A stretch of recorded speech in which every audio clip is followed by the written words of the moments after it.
howlgalkan xalay ay sameeyeen ciidamada ilaalada deegaanka xamar oo kaashanaya ciidanka booliiska Soomaaliyeed ayaa ahaa mid lagu burburinayay goobaha ganacsiga sida sharci darrada looga dhistay hareeraha wadada Maka al-Mukarrama gaar ahaan inta u dhaxaysa isgoysyada Jubba iyo Dabka ee magaalada Muqdisho. Gawaarida dawladda hoose xamar ayaa ka qayb qaadanayay howlgalka burburinta goobaha ganacsi kuwaasi oo qashinka ka qaadayay meelaha la burburiyay iyadoo ujeedada howlgalkan uu ahaa dib u soo celinta bilicda magaalada Muqdisho maadaama caasimadda ay u diyaar garoobeyso xilligan martigelinta shirar caalami ah. gaashaala sare Axmed Xuseen Mahdi taliyaha ciidanka ilaalada deegaanka xamar oo warbaahinta kula hadlayay isgooska Dabka ee magaalada Muqdisho ayaa sheegay in howlgalkan uu sii socon doono ilaa inta ay wadada hareeraheeda ka qaadayaan sanduuqyada ganacsiga sida sharci darrada ah u yaala wadada Maka al-Mukarrama ee magaalada Muqdisho oo halboolo ah isku socodka gaadiidka iyo dadweynaha. halkan waxaan ka fulinaynaa howlgal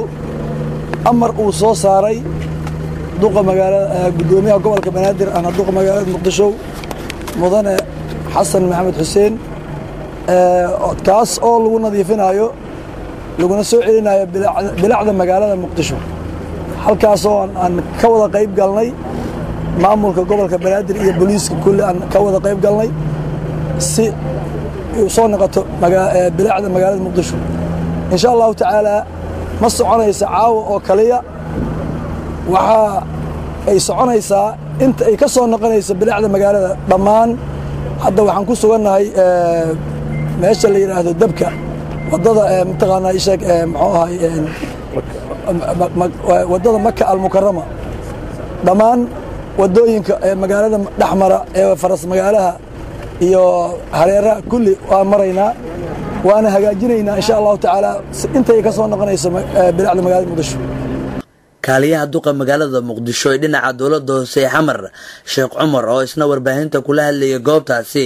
ayaa tilmaamay in burburinta goobaha sida sharci darrada looga dhistay wadada hareeraheeda uu yahay amar ka soo baxay xafiiska gudoomiyaha gobolka Banaadir lama ogolaan doono sadaqado iyo kabarajad in maaragtay wadadii madaxda dawladda iyo wada kastaba ay hareeraheeda si sharci darro ah looga sameeyay marka dhammaan waxaan maaragtay taa ay dhabarjab ku tahay goobta ganacsi ee shatiga qaadatay in haddana horteeda maaragtay laga furo dabakaayo yar arrinkaasi waxay dhabarjab ku tahay ganacsatada maaragtay marka waxaas oo dhan iyo bilicda magaalada Muqdisho. Maxamed Xasan Cali idaacadda iyo telefishinka qaranka Soomaaliyeed magaalada Muqdisho.